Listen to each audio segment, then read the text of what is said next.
Hello and welcome to the third video for week 1 of Philosophy of Mind out of Lehman College, fall 2020. So far this week we did an overview of the syllabus and we looked at the first chapter in our online textbook about substance dualism, and now we are going to look at a primary source, Meditations on First Philosophy by Rene Descartes, or at least the first two, and I'll mention briefly the third, even though I did not assign it to you as reading. Rene Descartes was born in France in 1596. This is a time of immense change, socio-political change. So a couple hundred years before, the Italian Renaissance is emerging. It's spreading throughout Europe, and it combines and diverges and converges with the Industrial Revolution, the very beginnings of it, and a movement known as the Enlightenment or the Age of Reason. So in the Middle Ages, scholars who were predominantly or even totally religious scholars and theologians were taking the works of the ancient Greeks and adapting them to their faith, to their doctrines, to their religious texts and traditions. So from around the fall of Rome, which is 300 AD, all the way up to here, the early 1600s, they had this chunk of time that we sometimes refer to as the Middle Ages. And they developed this huge body of knowledge, which we'll see is known now as scholasticism. Descartes went to a college, Jesuit college in France, and it was a hub of intellectual activity at the time, and he would have been well versed in this tradition of scholasticism. He would have read the important scholars and the minor scholars that had all come through the past 1,000 years. When he graduated, he became a soldier for a time, but even as he lived his life, he was always writing. He was writing on philosophy, on mathematics, and on various topics in science. He was a polymath. Now, the first two meditations, the meditations as a whole, are probably Descartes' most famous and most influential works. Of course, it's not the only influential thing that has come down to us from Descartes.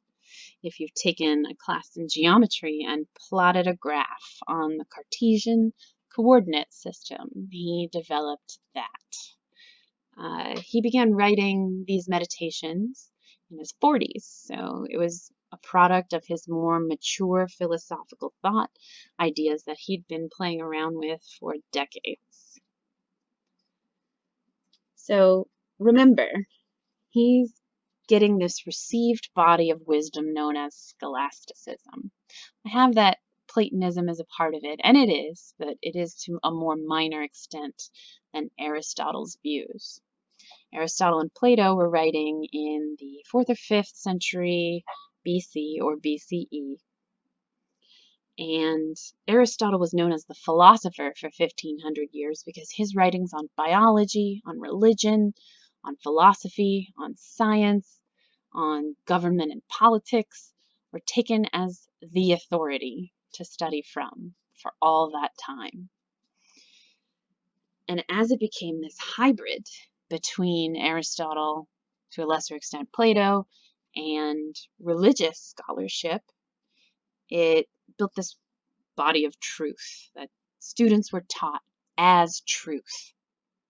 So you can imagine young Descartes in class learning all this stuff, reading dozens and dozens of authors and seeing that they don't agree with one another. They fight.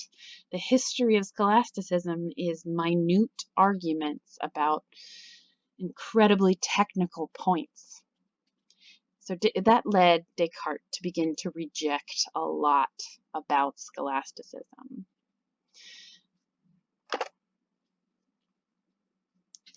He didn't like these contradictions, and he didn't think knowledge could be based in contradictory arguments over 1,000 years, all being presented as truth. So he was left with this question: how can you tell the difference between the true beliefs that you hold and the false ones? Obviously, if you believe something, you think it's true. But there must be something in there that you're wrong about. And if you had a good method of figuring out which ones were false, you could stick to only the true stuff. You'd have more knowledge. You would be better off. And one way that we can tell true things from false things is to go through them one by one. Now imagine that. Even if you just stuck with what you learned in college, the scholasticism, you'd have 1,000+ years of articles to read and go by one to try and figure out which was true, which was false, if some were partially true and partially false, and that's not practical. And then, of course, we have a lot more beliefs outside of what we learn in class. We have beliefs about what we want, about what emotions are, what makes a good life, what makes a good person, all the way down to the basic things like how tall we are and what shape rooms are and what clothes are. These are all things that we think are true. So we probably have millions, if not billions, of beliefs, even if we never state all of them out loud. We can't go through them one by one, so we need some sort of method to judge all of them at the same time. Is that possible? Are there a certain category or class of beliefs that we could rule out altogether or rule some of them in? Here's a quote from the Meditations that is central to Descartes' project in this work. He says, "Reason now leads me to think that I should hold back my assent from opinions which are not completely certain and indubitable, just as carefully as I do from those which are patently false." So obviously you don't agree with things that are false. If I told you that gravity didn't exist, you would reject that. You would hold back your assent because it's obviously false. But now he's saying if I can't tell in my own head which beliefs of mine are false, I should reject all the ones I have any doubt about because I could be wrong. I should only hold on to the ones that I definitely know are true. So this is what he's looking for. He's looking for certainty. He's looking for things that are not doubtable, not possible to doubt. Is there anything that's like that? So he's going to categorize all the different types of beliefs we can get from experience and from the world and see which ones we can doubt and then reject those. And this leads to his major original method of doubt. It's going to get him to the skeptical conclusion. And usually when students are introduced to the method of doubt and the skeptical conclusion, they automatically reject it because it ends up being that we have to reject most of the things we ever believed as true. And they say that's not practical. Where does that get us? We need to build knowledge. We need to make decisions. We need to act in the world. And Descartes would agree with you wholeheartedly because he doesn't think that the method of doubt is the end. He thinks it's the first step in building knowledge that is more focused and truer than anything that's ever come before it. It's the only way, in fact, that we can actually get to truth. So what are these types or categories of beliefs that he is going to test out for doubt? First, he'll think about the ones we get from our senses. We get a lot of beliefs from sensing the outside world with our faculties of touch, smell, sight, etc. We also get some beliefs from reasoning and logic inside of our heads, like space, time, 3 dimensions, and mathematical truths like 1 + 1 = 2. He also argues that we get beliefs from a God, specifically the Christian God, but it is a philosophical conception that we'll detail in a bit.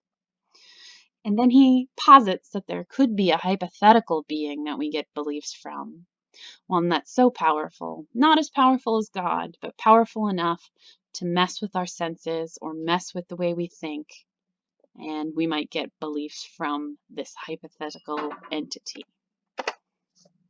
Okay, first, most of the things that we get as beliefs come to us from the outside world or our senses.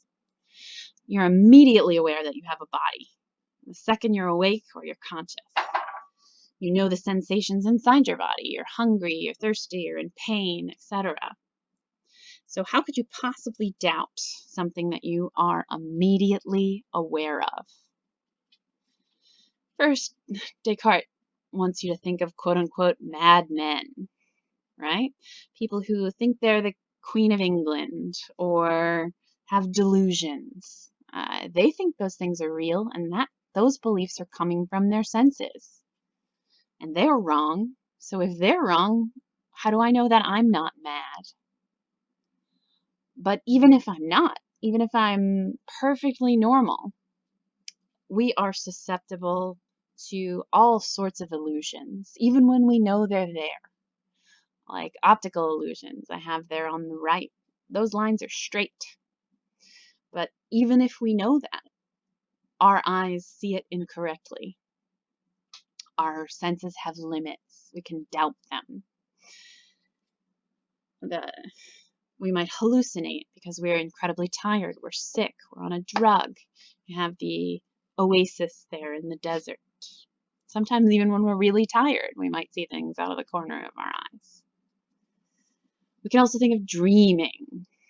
Okay? Our dreams are made up of the stuff of senses. We see things or smell things in our dreams. But what if we've been dreaming our entire lives? You might react, no, I know the difference between being awake and being asleep. If I pinch myself, I know I'm awake. Dreaming feels entirely different. But what if both of those states were inside another dream? Maybe God's dream, or something like the Matrix.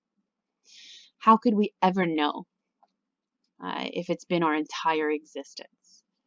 So now Descartes thinks he's shown enough doubt about the information we get from our senses.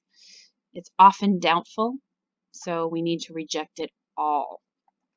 Because remember in the previous 2 slides with this quote, if something's not completely certain, I need to reject it. Okay, so the next category, of course, is logic and reason. Space, time, mathematical and logical truths. Now, even in dreams, so within regular life and even in dreams, 3-dimensional space still exists, time still exists, geometry still exists, and math still exists. It can't possibly be true that 1 + 1 = 7, even when we're dreaming. So we've doubted all our senses, and that means we can't even know if we have a body. We feel like we have a body, but we might be in the Matrix. We might be a program. We might be a brain in a jar. But okay, we have math and we have logical relationships. Time, space, geometry. Maybe we can't doubt those. Descartes can think of a way to doubt it, of course, and that is God. And this is where we get into the idea of, yes, it's a Christian God, but it's a technical philosophical concept. Okay. Even in Christianity, in all of the Abrahamic religions, God is thought to be omnipotent, omniscient, omnibenevolent, all of the omnis, basically. Omniscient means you know everything. Omnibenevolent means you're all good, no bit of evil is a part of your being. And of course, there's all powerful and eternal as well. So this kind of entity, this powerful, universal, eternal entity, could make us think however it wants us to think. It could be manipulating everything about our reality and our existence. So we can doubt even logical, mathematical truths, and we can doubt space and time. Now, Descartes actually ends up rejecting this because God is all benevolent, all good, and it would be evil to deceive us. Deception is bad. We've gotten concepts about good and bad from God, and he, she, or it has shown us that deception is bad, so God would not deceive us, because there's no such thing as evil or badness in this concept of God. But what about a being, a demon, that wasn't quite as powerful as God, but still had a ton of power, way more than we could ever fathom? Couldn't that entity manipulate and deceive us? That could be the evil that makes us feel like we understand logical truths, that we understand space and time, but it's not the way reality is. And Descartes says, yes, that's possible. So now we have doubting our senses, doubting logic and reason, and we can't necessarily see any belief that we have that is not doubtable. So this is, we don't know if we're in 3D space. We don't know if we're in time. We don't know if we have bodies.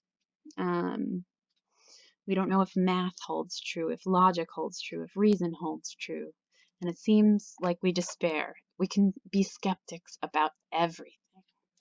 And here's the preview of maybe the most famous phrase in philosophy: I think, therefore I am. But before we get to that, let's bring it back to substance dualism and the mind. We can doubt the entire existence of the physical universe. It's not certain. It's not undoubtable. But mind is mind doubtable. It's completely immaterial. It's the thing we cannot doubt. And when Descartes says, I think, therefore I am, that's exactly what he means. Because as we are thinking, something exists. Some entity, even if we don't know if it has a body or not, even if we don't know whether math holds, whether we're awake or asleep, whether we're mad, we know that something exists as we think, because it's a thing that thinks. And this is the only thing for Descartes that we can't doubt, and it's one of the reasons that mind is fundamentally different to matter. We can doubt the entire existence of matter. It's not certain. It's possible that we're wrong for one reason or another. We might be in the matrix, we might be in a simulation, we might be in a dream. Excuse me. But we can't doubt that we exist when we are thinking. I think, therefore I am. Mind is the only real, certain thing, and it's the only path to true knowledge. Substance dualism is born. I'm going to give some references to the third meditation here. Again, I didn't assign it, excuse me, but I wish I would have a little bit, because it sort of wraps things up neatly about what Descartes thinks this immaterial mind does. It's entirely separate from three-dimensional space and time. It's not extended. It's an immaterial soul. And what does it do? What are its properties? How is it different in other ways to body? And he says, well, maybe minds imagine. Maybe that's a fundamental property of mind. But he rejects that, because he says your imagination comes to you from your senses, so we have to reject that. So do your emotions, so do your drives, your goals. They're all fundamentally intertwined with the doubtable world. But there are certain things that belong to mind alone. And then he gives us an example, the wax example. He says, well, our intuitions have been flipped around 180. It seems right at the beginning that body is what's knowable and mind is this immaterial, ethereal thing that we can't really get a good grasp on. We don't know what it is.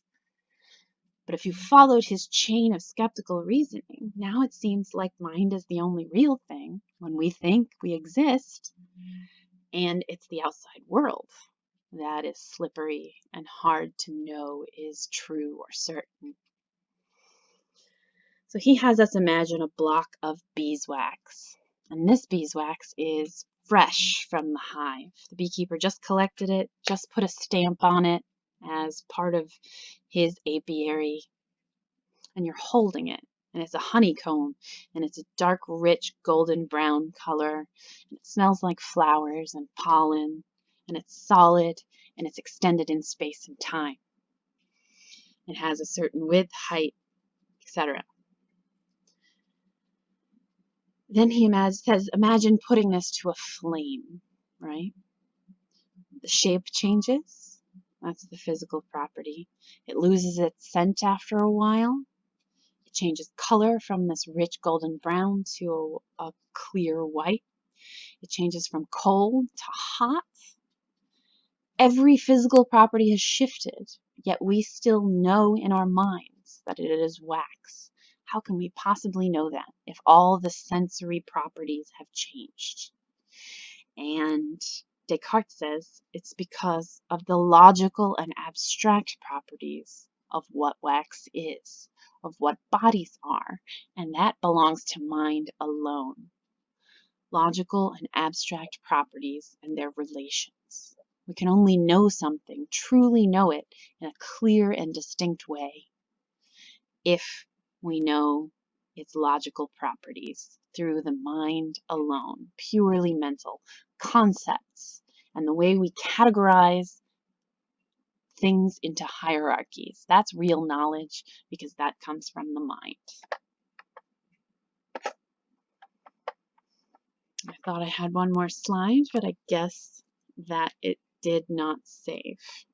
Okay, so now we're left as substance dualists with this mental realm of abstract concepts that can get to real knowledge, immaterial, undoubtable, I think therefore I am, and the physical world that can't be known, can be doubted, we can make mistakes about, and falls away. It's material, it's extended in space, and we have substance dualism, two very separate things that we have yet to figure out a good way to connect back together.